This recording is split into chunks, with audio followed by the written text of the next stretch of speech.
दोस्तों, अपना YouTube channel सूरजपत classes में हार्दिक स्वागत है।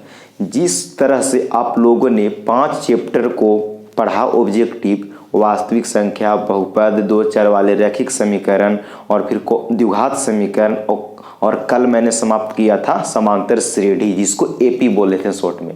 जिस तरीका से आप लोगों ने मुझे प्यार 5 चैप्टर को दिया, उसी तरीका से और उसी अंदाज में मैं आज ट्रायंगल यानी कि त्रिभुज को कवर करेंगे। इसका आज हम लोगों ने कॉन्सेप्ट सीखेंगे और कुछ ऑब्जेक्टिव सवाल भी करेंगे। तो चलिए लेट न करते हुए हम लोग इस चैप्टर की बात करते हैं। किस चैप्टर की भाई जी? तो ट्रायंगल त्रिभुज की बात करेंगे। तो आप लोग एकदम आसान सवाल किस तरीका से करेंगे उसको आप लोग ध्यान से देखिएगा। और मैं आपसे एक रिक्वेस्ट करता हूं कि अभी तक आप कॉपी कलम नहीं निकाले हैं तो कॉपी कलम निकाल के ही बैठें, ताकि आपको रिवीजन करने में मजा आएगा। ठीक है, तो चलिए लेट न करते हुए हम लोग आगे बढ़ते हैं और इसी के साथ हम लोग त्रिभुज के बारे में पहले अच्छा से जान जाएंगे। ठीक है, हाँ, अगर आप अभी चैनल पे नया है तो सब्सक्राइब कर लीजिए, बेल आइकन भी दबा लीजिए ताकि आपको पास नोटिफिकेशन मिल जाए। हाँ, अगर दोस्तों का आप हेल्प करना चाहते हैं तो वीडियो को एक बार शेयर भी कर दीजिए। चलिए तो लेट ना करते हुए हम लोग आगे बढ़ते हैं। तो पहले सवाल मन में आएगा कि त्रिभुज ट्रायंगल क्या होता है। तो मैं आपको एक परिभाषा दे रहा हूं, आप जानते भी होंगे, मैं फिर से बता देता हूं कि 3 रेखाखंडों से, कितना जी? 3 रेखाखंडों से घिरे हुए बंद आकृति को त्रिभुज कहते हैं। क्या कहते हैं? त्रिभुज कहते हैं। 3 रेखाखंडों से घिरे हुए बंद आकृति को त्रिभुज कहते हैं। जैसे मैं फिगर से आपको दिखा सकता हूं दोस्तों, तो इसको समझिएगा। मैं यहां पे एक ट्रायंगल बना लेता हूं। क्या बना लेता हूं? तो मैंने यहाँ पे एक ट्रायंगल बना लिया हूं, आपको दिखाई दे रहा होगा स्क्रीन पे। इस ट्रायंगल को मैं नाम दे देता हूं ABC। यहाँ पे मैंने ABC एक ट्रायंगल ले लिया।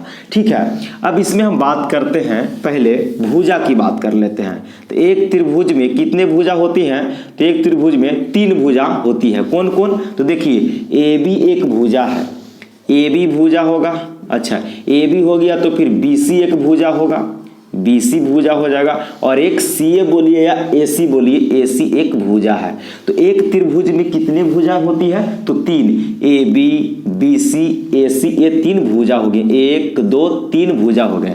अच्छा, इसमें अगर मैं कोण की बात करूं, किसका? कोण, एंगल। भुजा को अंग्रेजी में साइड कहा जाता है।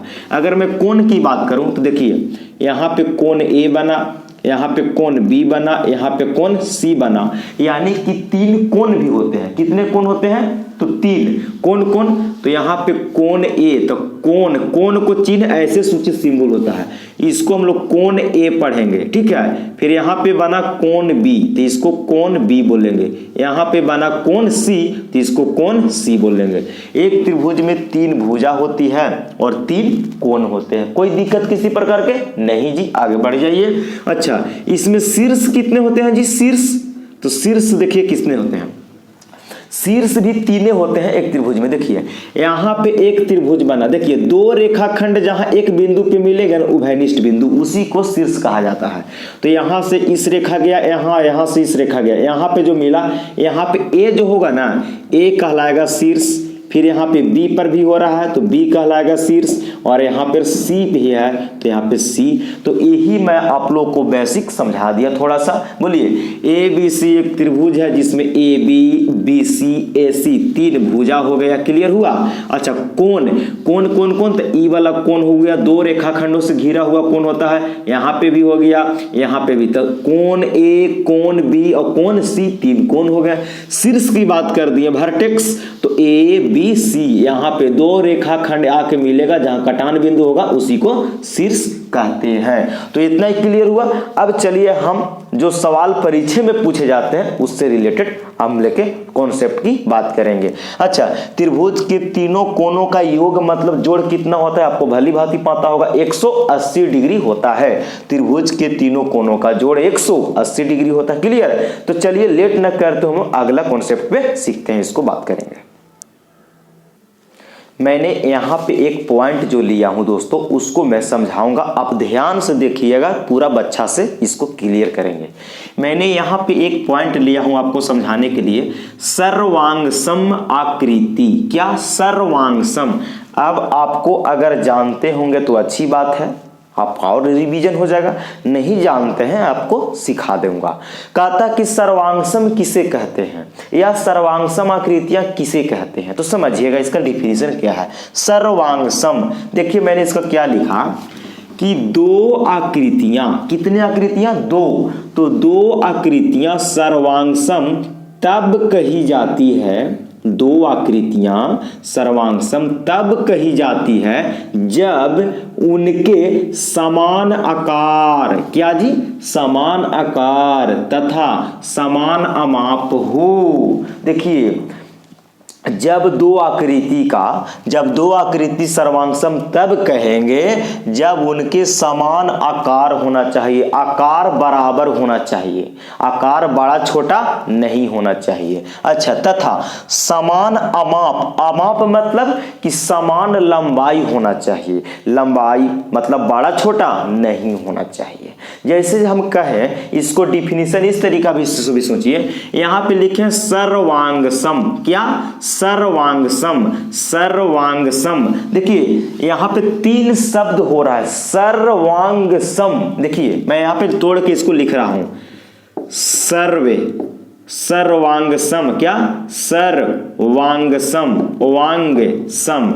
देखिए इसको मैं तोड़ दिया, सर्वांगसम। सर्वांगसम मतलब सर्व मतलब सभी, अंग माने सभी अंग, और सम माने बराबर, जिसका सभी अंग बराबर हो, जिसका सभी अंग बराबर हो उसी को सर्वांगसम कहते हैं। अगर देहाती भाषा में बोला जाए इसको, मतलब एकदम पीढ़ा बोलचाल की भाषा में मैं बता रहा हूं कि अगर कोई वस्तु या कोई चीज अगर एक दूसरे को ढक लेता है, दो को रहेगा तो एक दूसरे के पूरा पूरा ढक लेगा, एकदम ना तो कम होगा ना तो ज्यादा, पूरा पूरा ढक लेगा, तो उसको हम लोग सर्वांगसम कहेंगे। क्या कहेंगे? सर्वांगसम कहेंगे। जैसे एग्जाम्पल के लिए मैं आपको बता दूं कि अगर 1 रुपया का सिक्का और फिर 1 रुपया का सिक्का, दोनों एक के सिक्का होना चाहिए, ठीक है?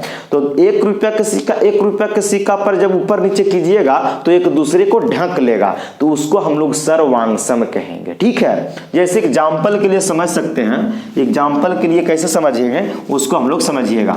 जैसे मैं बता दूं कि यहां पे मैं एक त्रिभुज ले लेता हूं, क्या? तो देखिए इस त्रिभुज के नाम देता हूं ABC, और एक त्रिभुज मैंने यहां पे ले लेता हूं, देख लीजिए, इसको भी ध्यान से देखिएगा। इस त्रिभुज को ले लेता हूं, इसको नाम देता हूं PQR। मैंने यहां पे 2 त्रिभुज बनाया। कितना त्रिभुज बनाया? तो 2 त्रिभुज बनाया। कौन कौन जी? तो ABC और PQR।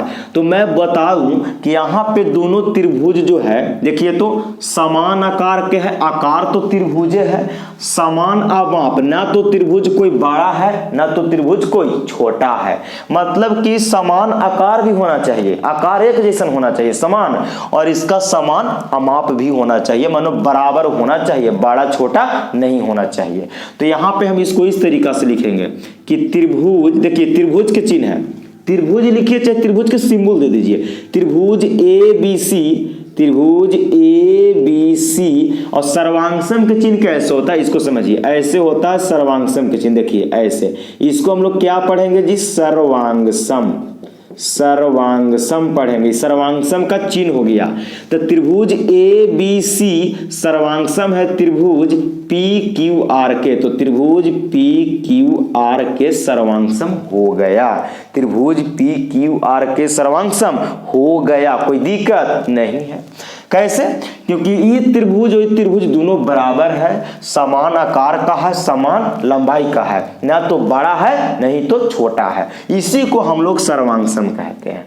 मतलब एक फिगर, देखो ABC, अगर इस ABC को उठा को PQR पर रखेंगे तो एक दूसरे को पूरा पूरा ढक लेगा, ना तो कम होना चाहिए ना तो बेसी होना चाहिए। इसी को सर्वांगसम कहते हैं। क्लियर ना, कि जो वस्तु या पदार्थ एक दूसरे को पूरा पूरी ढक ले, मतलब ना तो ज्यादा होना चाहिए ना तो कम, पूरा पूरा सेम साइज होना चाहिए, उसी को हम लोग सर्वांगसम कहते हैं। क्लियर हुआ? सर्वांगसम के चिन्ह ऐसे होता है। अब सर्वांगसम सीख लिए, अब हम लोग समरूप पे बात करेंगे। तो चलिए उसको देखते हैं। इसको आप शॉर्ट स्क्रीन ले लीजिए या उतार भी सकते हैं। चलिए तो अगला पॉइंट मैंने यहां पे लिया हूं, उसको समझिएगा ढंग से। बहुत अच्छा टॉपिक है, इसको से अकबकाने की जरूरत नहीं है, ध्यान से देखिए किस तरीका के है। कहता है कि समरूप आकृति, समरूप आकृति, एक पिछले मैंने सर्वांगसम पे बात किया, इस पे मैं समरूप आकृति पे बात कर रहा हूं। तो देखिए इसका परिभाषा दिया कि दो आकृतियां समरूप तब कही जाती है, दो आकृतियां समरूप तब कही जाती है जब उनके समान आकार हो, समान आकार हो, लेकिन अमाप समान होना जरूरी नहीं है। मैंने बोला कि समान आकार हो लेकिन अमाप समान होना जरूरी नहीं है। मैं अब इसको एक्सप्लेन करता हूं। देखिए दो आकृति समरूप तब कहलाएगा, दो आकृति समरूप तब कहलाएगा जब उसका आकार समान हो, आकार समान हो, मतलब कि आकार समान होना चाहिए, लेकिन जो फिगर होगा, जो चित्र होगा वो बड़ा छोटा हो सकता है, उससे कोई दिक्कत नहीं है।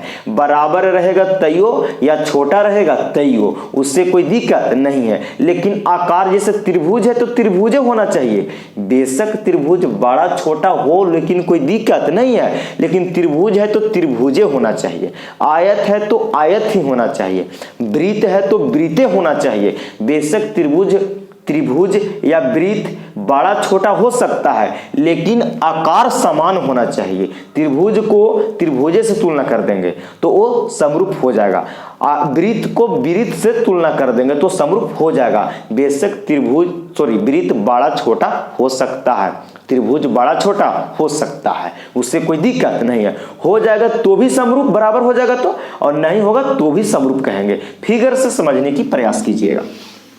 जैसे मैं एग्जांपल बोलूं कि मैं यहाँ पे एक त्रिभुज ले लेता हूँ, यहाँ पे मैं फिगर छाप भी देता हूँ। देखिए इस त्रिभुज के नाम देता हूँ PQR। मैंने एक त्रिभुज PQR बनाया और मैंने यहाँ पे एक बड़ा त्रिभुज बना देता हूँ। देख लीजिए यहाँ देखिए, मैं यहाँ पे एक बड़ा त्रिभुज बना देता हूँ, इसको नाम दे देता हूँ क्या, XYZ। मैंने यहाँ पे दो त्रिभुज बनाया हूँ। देखिए PQR, तो यहाँ पे लिख देंगे कि त्रिभुज PQR तो छोटा है, XYZ ये त्रिभुज बड़ा है। तो देखिए आकार, देखिए समान आकार हो, आकार तो दोनों का समान है, त्रिभुजे है, लेकिन अमाप समान होना जरूरी नहीं है। आकार समान लंबाई की त्रिभुज है, बोलिएगा कि नहीं, इस त्रिभुज की भुजा की लंबाई ज्यादा है और इस त्रिभुज की भुजा की लंबाई छोटा है। तो त्रिभुज अमाप बड़ा छोटा हो सकता है, लंबाई बड़ा छोटा हो सकता है, लेकिन आकार कभी चेंज नहीं होगा। तो इस त्रिभुज को हम लोग समरूप कहेंगे। तो कैसे लिखेंगे जी, कि त्रिभुज का चिन्ह दे दिए, त्रिभुज PQR समरूप होगा। देखिए समरूप के चिन्ह हो गया भाई जी, ये किसका चिन्ह है, समरूप, इस समरूप का चिन्ह हो गया इस तरीका से, समरूप। त्रिभुज PQR समरूप है त्रिभुज XYZ का। ये देखिए इस समरूप का चिन्ह हो गया, ये दोनों त्रिभुज समरूप है। ये किसका चिन्ह ऐसे चिन्ह होता है, तो समरूप का। यहाँ पे आप लिख सकते हैं कि समरूप का चिन्ह होता है। क्लियर हुआ? सर्वांगसम में जो आकृति होता है वो एक दूसरे को पूरा पूरा ढकना चाहिए, तो उसको हम लोग सर्वांगसम कहेंगे। लेकिन समरूप में आकृति जो होगा ये एक दूसरे को पूरा पूरा नहीं ढकेगा तो भी चलेगा और ढकेगा तो भी हो जाएगा ना जी। अच्छा, फिगर बड़ा छोटा हो सकता है लेकिन आकार समान होना चाहिए। त्रिभुज है तो त्रिभुज से तुलना, वृत्त है तो वृत्त से तुलना।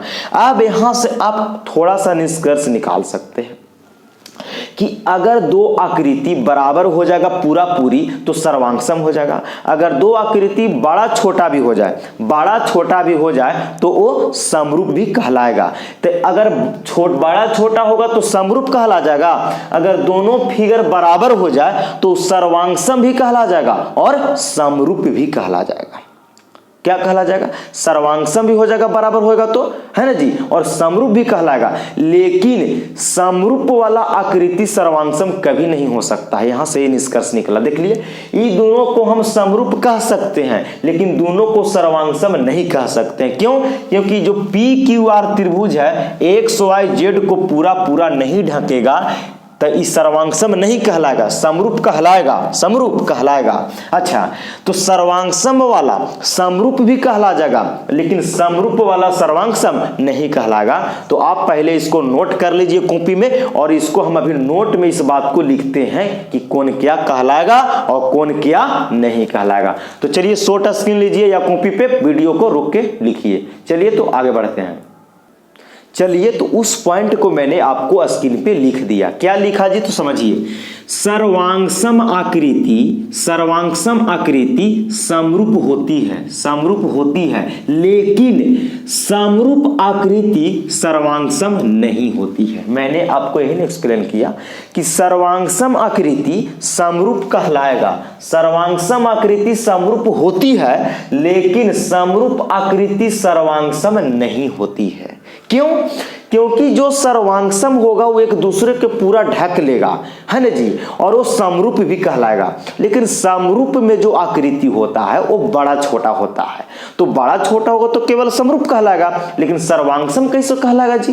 क्योंकि वो आकृति एक दूसरे को ढकेगा ही नहीं, इसलिए। ठीक है, तो आपको ये सवाल कभी कभी पूछा जाता है, ऐसे सवाल पूछा जाता है कि क्या, देखिए सवाल कैसे पूछता है कि क्या सभी सर्वांगसम आकृति समरूप होती है? तो जी हाँ, बिल्कुल सभी सर्वांगसम आकृति समरूप होती है। लेकिन कोई आपसे ऐसे सवाल पूछे कि क्या सभी समरूप आकृति सर्वांगसम होती है? तो जी बिल्कुल कभी नहीं, सभी समरूप आकृति सर्वांगसम नहीं होती है लेकिन सभी सर्वांगसम आकृति समरूप होती है। क्लियर हुआ? तो चलिए मैं फिर इसको आप नोट भी कर सकते हैं और इसी के मैं आगे यहाँ पे और कुछ पॉइंट लिखूंगा जो मैं आपको समझाने का प्रयास करता हूं। ठीक है, आप वीडियो में बने रहें।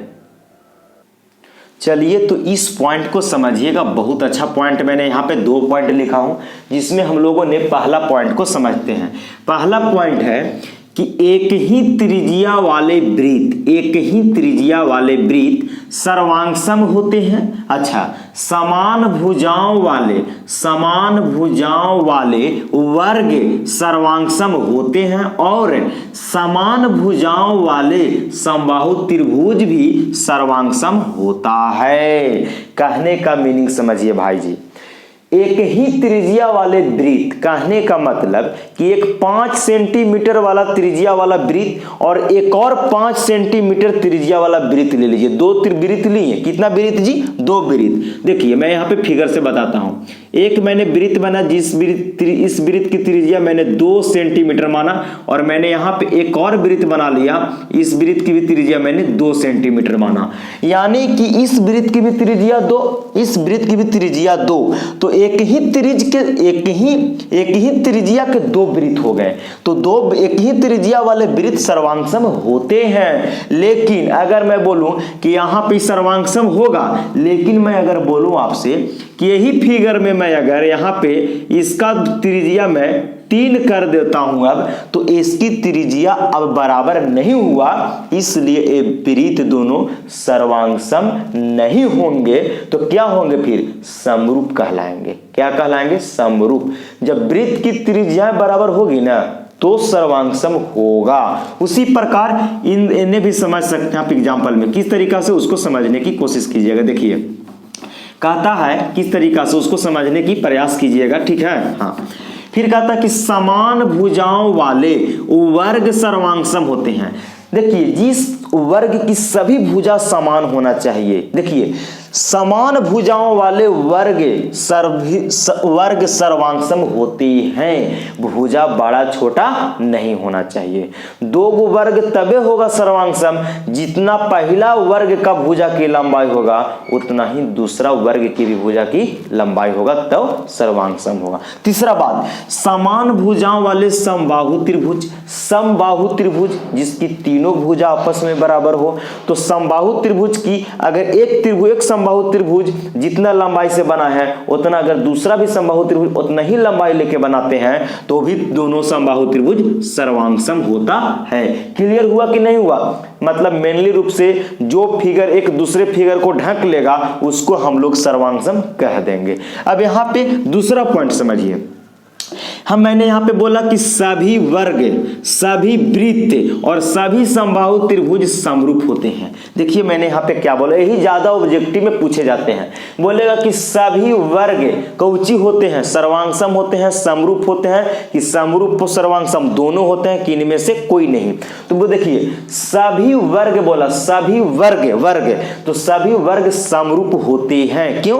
कि वर्ग जब कोई हो सकता है कि एक वर्ग बड़ा बन गया, एक वर्ग छोटा बन गया, तो बड़ा छोटा होने से क्या होगा, लेकिन वर्ग आकार तो समान है ना जी। बेशक उसका लंबाई बड़ा छोटा है वो बात अलग है, तो लंबाई बड़ा छोटा रहेगा लेकिन आकार तो वर्ग का है तो उसको हम लोग समरूप कहेंगे। तो कोई पूछेगा आपसे कि सभी वर्ग क्या होते हैं, तो सभी वर्ग समरूप होते हैं। क्लियर? अगला, सभी वृत्त भी समरूप होते हैं। वृत्त हो सकता है कि कोई 5 सेंटीमीटर वाला त्रिज्या बना देवे, कोई 15 सेंटीमीटर वाला त्रिज्या बना देवे, तो उसकी वृत्त बड़ा छोटा हो गया भल, लेकिन वो एक दूसरे को समरूप होगा, बेशक सर्वांगसम नहीं होगा। तो सभी वृत्त बोले तो सभी वृत्त समरूप होते हैं। क्या होते हैं? समरूप होते हैं, सर्वांगसम नहीं होते हैं। जब त्रिज्या बराबर होगा तो सर्वांगसम कहला जाएगा, जब त्रिज्या बराबर नहीं होगा तो वो सर्वांगसम नहीं कहलाएगा, समरूप कहलाएगा। तो सभी वृत्त भी समरूप होते हैं। सभी समबाहु त्रिभुज हो सकता है कि कोई 2 सेंटीमीटर वाला भुजा लेके समबाहु त्रिभुज बना देवे, और कोई हो सकता है कि 5 सेंटीमीटर वाला भुजा की लंबाई लेके एक समबाहु त्रिभुज बना देवे, तो वहां पे भी मैं बोलूंगा कि सभी समबाहु त्रिभुज समरूप होते हैं। चलिए मेरे साथ एक बार बोलिए आप कि सभी वर्ग समरूप होते हैं, सभी वृत्त समरूप होते हैं और सभी समबाहु त्रिभुज समरूप होते हैं। जहां सभी की बात कर देगा ना कि सभी वर्ग, सभी वृत्त और सभी समबाहु त्रिभुज, तो आप समझिएगा कि 7 से सभी तो 7 से समरूप हो गया। क्लियर? तो चलिए इतना लॉजिक समझ लिए, तो अब हम लोग ट्रायंगल को चुटकी में हल करके ऑप्शन को उड़ा देंगे। ठीक है? चलिए तो वीडियो में बने रहिएगा। मैं एक कॉन्सेप्ट और यहां से सिखाने वाला हूं, आप इसको शॉर्ट स्क्रीन ले लीजिए या कॉपी पे उतार लीजिए, फिर हम आगे बात करते हैं। चलिए तो अगला जो टॉपिक है मैं इस पे बात करूंगा। ये टॉपिक आपको बहुत हेल्प करेगा ऑब्जेक्टिव को बनाने में भी, और जब मैं थ्योरम सिद्ध करूंगा तो भी। तो चलिए यहां पे मैं इसको आपको बताता हूं। कहता है जो टॉपिक क्या है उसको समझिएगा कि बहुभुजों के मतलब कि बहुत सारे भुजाओं का होना चाहिए। मानो बहुत सारे भुजा, 3 भुजा वाला भी हो सकता है, 4 भुजा वाला भी हो सकता है ना जी। हाँ, तो बहुभुजों को समरूप होने के लिए, बहुभुजों को समरूप होने के लिए, तो समरूप होने के लिए क्या कंडीशन होता है इसको आपको ढंग से समझना होगा। तो मैंने यहां पे लिखा कि भुजाओं की समान संख्या वाले 2 बहुभुज समरूप होते हैं यदि, देखिए जी, बहुभुजों को समरूप होने के लिए कुछ शर्त होता है। तो क्या शर्त है? पहले तो आपको ये देखना है कि 3 भुजा है तो 3 भुजा वाला जोड़े हो जाएगा, 4 भुजा है तो 4 भुजा वाला जोड़े होगा। पहले तो आपको भुजाओं की समान संख्या देखना होगा। तो पहले आपको ये सोचना होगा कि भुजा दोनों फिगर में बराबर है कि नहीं। तो समान भुजाओं की समान संख्या वाले 2 बहुभुज समरूप होते हैं यदि कहने का मतलब कि 2 कंडीशन को पालन करना चाहिए। तो यहां पे मैंने पहला कंडीशन क्या लिखा कि उनके सभी संगत कोण बराबर होते हैं, उनके सभी संगत कोण बराबर होते हो। अगर सभी संगत कोण बराबर होगा, ये पहला कंडीशन हो गया कि सभी संगत कोण बराबर होना चाहिए। दूसरा कंडीशन मैंने यहां पे क्या लिखा कि उनके सभी संगत भुजाएं एक ही अनुपात में हो या समानुपात में हो। देखिए पहला कंडीशन कि उनके सभी संगत कोण बराबर होना चाहिए, अच्छा, और उनके सभी संगत भुजाएं एक ही अनुपात में हो। अब मैं इसको एग्जाम्पल देके समझाऊंगा तो आपको पूरा क्लियर हो जाएगा, समझिएगा। मैंने यहां पे दो त्रिभुज बना लेता हूं आपको समझाने के लिए। एग्जाम्पल में मैंने यहां पे एक त्रिभुज ले लेता हूं ABC, और मैंने यहां पे और एक त्रिभुज ले लेता हूं, क्या, तो समझिएगा। मैंने यहां पे एक और त्रिभुज ले लेता हूं आपको समझाने के लिए, समरूप है ना, हाँ। तो यहां पे मैंने एक त्रिभुज ले लेता हूं, इसका नाम दे देता हूं क्या, तो PQR। देखिए मैंने यहां पे दो फिगर बनाया, ABC और PQR। तो इस दोनों त्रिभुज कब समरूप होंगे, मैं समरूप पे न केवल बात कर रहा हूं। देखिए समरूप होने के शर्त है। तो देखिए मैं आपको बता रहा हूं, पहले इन दोनों त्रिभुज को मैं यहां से समरूप किस कंडीशन पे करूंगा उसको आपको समझना होगा। पहला कंडीशन था कि उनके सभी संगत कोण बराबर होना चाहिए और उनके सभी संगत भुजा बराबर नहीं, भुजा का एक ही अनुपात में होना चाहिए, एक ही अनुपात माने बटा में होना चाहिए। तो किस तरीका से करूंगा उसको मैं समझाता हूं। अगर मैं इस दोनों त्रिभुज में संगत कोण की बात करूं भाई जी, क्या जी, तो संगत कोण की अगर मैं बात करूं, देखिए संगत कोण किसको कहेंगे, यहां पे मैं कोण A लूंगा। कोण अगर इधर से A लेते हैं तो इधर से कोण P लेने पड़ेगा, कोण P। तो बोलिए कोण A बराबर होगा कोण P के, कोण A बराबर होगा कोण P के। एगो कोण हुआ संगत कोण बराबर, कोण A बराबर होगा कोण P के। अच्छा, कोण B बराबर होगा किसका जी, तो कोण B बराबर हो जाएगा कोण Q के। तो यहां पे लिखेंगे कोण B बराबर होगा कोण Q के, है ना जी। दूसरा हो गया कोण बराबर। तीसरा कोण है C, तो कोण C बराबर होना चाहिए कोण R के, कोण C बराबर होना चाहिए कोण R के। अगर तभी ना बोले कि उनके सभी संगत कोण बराबर होना चाहिए, ये तो पहला कंडीशन होना चाहिए आपको समरूप होने के लिए। देखिए कोण A बराबर हो गया कोण P के, कोण B बराबर हो गया कोण Q के, और कोण C बराबर हो गया कोण R के। तो तीनों कोण यहाँ पे बराबर हो गए, ये संगत कोण बराबर हो गया। अब मैं यहां से आपको संगत भुजा बराबर करके बताता हूं, संगत भुजा। तो संगत भुजा का यहां पे मैंने बोला कि उनके सभी संगत भुजा एक ही अनुपात में होना चाहिए, संगत भुजा एक ही अनुपात में होना चाहिए। किस तरीका से उसको समझिए। अगर Na से आप AB भुजा ले रहे हैं, A से लेके B भुजा ले रहे हैं, तो Na से आपको PQ भुजा लेना होगा। बोलिए AB Na से लिए भुजा, Na से AB लिए तो Na से PQ, यहां एक ही अनुपात बोला है तो बटा में कर देंगे PQ, AB बटे में PQ, AB बटे में PQ, एक ही अनुपात में होना चाहिए। अच्छा, बराबर के चिन्ह देंगे। देखिए सभी संगत भुजा का एक ही अनुपात होना चाहिए, बड़ा छोटा नहीं होना चाहिए। अच्छा, Na से अगर BC भुजा लेते हैं तो Na से आपको QR भुजा लेना होगा, तो यहां हो जाएगा BC और बटा में QR हो गया बराबर। अगर Na से AC भुजा लेते हैं, AC भुजा, तो Na से आपको PR भुजा लेना होगा, तो हो जाएगा, सॉरी यहां AC लिख लीजिए पहले, AC और बटा में हो जाएगा PR। देखिए मैंने यहां पे बता दिया, इसी को हम लोग संगत भुजा कहेंगे। देखिए AB बटे बटे में PQ बराबर BC बटे QR बराबर AC बटे PR।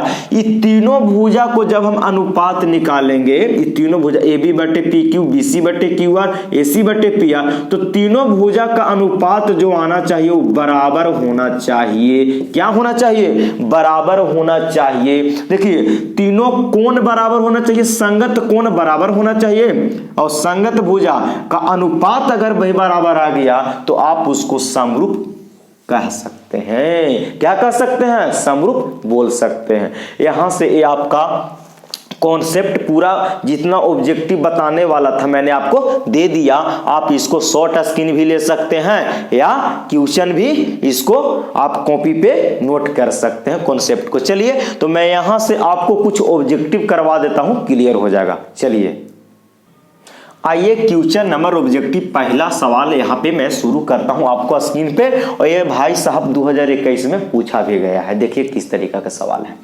कहता है कि त्रिभुज ABC में AB स्क्वायर बराबर BC स्क्वायर प्लस में CA स्क्वायर, तो कोण C बराबर क्या होगा? वाट है। कोण C बराबर कितना डिग्री होगा? 30 डिग्री, 90 डिग्री, 45 डिग्री, 60 डिग्री। देखिए मैं आपको एक बता रहा हूँ, बेसिक बात बता रहा हूँ। आप पाइथागोरस प्रमेय के बारे में जानते होंगे। तो पाइथागोरस प्रमेय कहता है कि बड़ी भुजा यानी कि जो कर्ण होता है, पाइथागोरस प्रमेय होता है कि कर्ण का स्क्वायर बराबर लंब के स्क्वायर प्लस आधार के स्क्वायर के बराबर होता है। कौन? पाइथागोरस प्रमेय से। जैसे मैं आपको फिगर बता दूं थोड़ा सा आपको एक्सप्लेन करके कि यहाँ पे मैं एक त्रिभुज बना लेता हूं। क्या? त्रिभुज बना लेता हूं। यहाँ पे इसको नाम देता हूं क्या? देखिए तो इस कहा कि ABC में AB का स्क्वायर बराबर में BC का स्क्वायर प्लस में CA का स्क्वायर, यानी कि ये दोनों भुजा का स्क्वायर करके जोड़ा है तो तीसरा भुजा AB के स्क्वायर के बराबर हुआ है। यानी कि AB जो है से बड़ा भुजा होगा। तो बड़ा भुजा यहाँ पे 90 होगा। देखिए यहाँ पे 90 नहीं कर सकते, तो इस त्रिभुज में, समकोण त्रिभुज में 90 के सामने वाले भुजा बड़ा होता है, पाइथागोरस कहता है। तो यहाँ पे AB बड़ा भुजा होगा, तो चाहे तो A को यहां बैठाइए ना तो B को यहां बैठाइए, क्योंकि बड़ा भुजा बनेगा ई वाला, कि ना ई वाला के सामने 90 वाला के सामने। तो बोलिए अगर B ऊपर भी रख सकते हैं, A भी नीचे रख सकते हैं, क्योंकि AB ही बड़ा भुजा है। अच्छा तो अब A बैठा दिए यहाँ, B बैठा दिए यहाँ, या आपको मर्जी है तो B को ऊपर ले जाइए या A को नीचे लाइए, कोई दिक्कत नहीं है। तो तीन गो भुजबे, तीन गो है जी नाम ABC, दो गो के बैठा दी A और B के, तो C कहां बैठेगा? तो C यहां पे बैठेगा, यही ना बैठेगा जी। अच्छा तो 90 डिग्री के यहाँ तो समकोण हो गया, 90 डिग्री के सामने वाला भुजा कर्ण कहलाएगा, और यही दोनों में से कोई एगो लंब बन जाएगा, कोई एगो आधार बन जाएगा। अच्छा कर्ण के स्क्वायर बराबर फॉर्मूला होता है क्या? कि कर्ण का स्क्वायर बराबर होता है लंब का स्क्वायर प्लस में आधार का स्क्वायर, होता है कि ना होता है आधार का स्क्वायर, पाइथागोरस प्रमेय से। तो बोलिए कर्ण यहाँ कौन भुजा बना? AB, तो हो जाएगा AB का स्क्वायर। लंब कोई के मान सकते हैं और कोई के आधार मान लीजिए, दोनों भुजा का लेकिन स्क्वायर करके जोड़ देना है। तो यहाँ हो जाएगा, मान लीजिए कि लंब AC है तो AC ले लीजिए प्लस इन्हें हो जाएगा BC। तो यही ना बात यही किया है, BC और CA और AC कर दिया। तो बोलिए C कह रहा कि कौन C का मान, तो कौन C के मान कितना? तो 90 डिग्री। देखिए मैंने यहाँ पे फिगर बनाया 90 डिग्री, तो कौन ऑप्शन हो जाएगा? ऑप्शन नंबर बी मेरा राइट हो गया, ऑप्शन नंबर बी राइट। चलिए अगला क्वेश्चन पे चलते हैं। आइए क्वेश्चन नंबर 2 पे। क्वेश्चन नंबर 2 कहता है कि दो समरूप त्रिभुज के क्षेत्रफलों का अनुपात, किसका जी? क्षेत्रफलों का अनुपात 9:4 है, तो उनकी संगत ऊंचाइयों का अनुपात होगा। उनकी संगत ऊंचाइयों का अनुपात होगा। तो कहता है कि दो समरूप त्रिभुज के क्षेत्रफलों का अनुपात कितना दिया है? तो 9:4 दिया है। तो सुनिए मैं आपको बात बता रहा हूं, अगर क्षेत्रफल का अनुपात दे देगा या भुजा का अनुपात पूछे या उसकी संगत ऊंचाई का अनुपात पूछे, तो क्षेत्रफल देगा, क्षेत्रफल का अनुपात देगा, तो क्षेत्रफल को आपको रूट में कर देना है। क्या में? रूट में कर देना है, और इसको जो वर्गमूल निकलेगा वही उसका संगत ऊंचाई का अनुपात और उसकी संगत भुजा का अनुपात हो जाएगा। तो बोलिए इसको मैंने रूट में कर दिया, तो 9 के वर्गमूल कितना होता है? 3, और 4 का वर्गमूल 2 होता है, तो 3:2 हो जाएगा इसका संगत ऊंचाइयों का। तो 3:2 कौन ऑप्शन में? 3:2 ऑप्शन नंबर बी मेरा राइट हो गया। क्लियर? चलिए अगर भुजा का अनुपात देता और संगत ऊंचाई का अनुपात देता और क्षेत्रफल के पूछता, उल्टी पूछता, तो इन दोनों को मैंने स्क्वायर करके लिख देता। क्लियर? चलिए आगे बढ़ते हैं क्वेश्चन नंबर 3 पे। क्वेश्चन नंबर हम इतने भी रहने देते हैं, क्वेश्चन नंबर इतने रह देते हैं क्योंकि वीडियो काफी लंबा हो जाएगा तो आप लोग को थोड़ा सा मानो दिक्कत होने लगेगा, है ना। तो और थोड़ा सा गाना उना भी बज रहा है तो साउंड भी आ रहा है। तो अगले वीडियो में मैं उसमें पूरा त्रिभुज का मैंने कॉन्सेप्ट आज दे दिया हूं, आप इसको पूरा कॉन्सेप्ट को कॉपी पे अच्छा से रिवीजन कर लीजिएगा। और जो अगले वीडियो में लेके आऊंगा सेकेंड वीडियो, उसको मैं पूरा ऑब्जेक्टिव पूरा निचोड़ में ट्रायंगल से करूंगा, ठीक है, क्योंकि आपको कॉन्सेप्ट में दे चुका हूं। तो अब इतना ही रहने देते हैं। अगर ये वीडियो आपको पसंद आया होगा, कुछ आपको दिल को छुआ होगा, तो आप वीडियो को, है ना जी, इस चैनल को वीडियो के सहारे से आप वीडियो को देखिए और चैनल को सब्सक्राइब करना ना भूलिएगा और उसको बेल आइकन भी दबा लीजिए ताकि नोटिफिकेशन में वीडियो डालो तो आपको पास पहुंचे। और दोस्तों में शेयर जरूर कीजिएगा इस वीडियो को, ठीक है। तो आज इतने रहने देते हैं, अगले वीडियो में एकदम महासंग्राम के साथ मिलेंगे ऑब्जेक्टिव में। जय हिंद, जय भारत।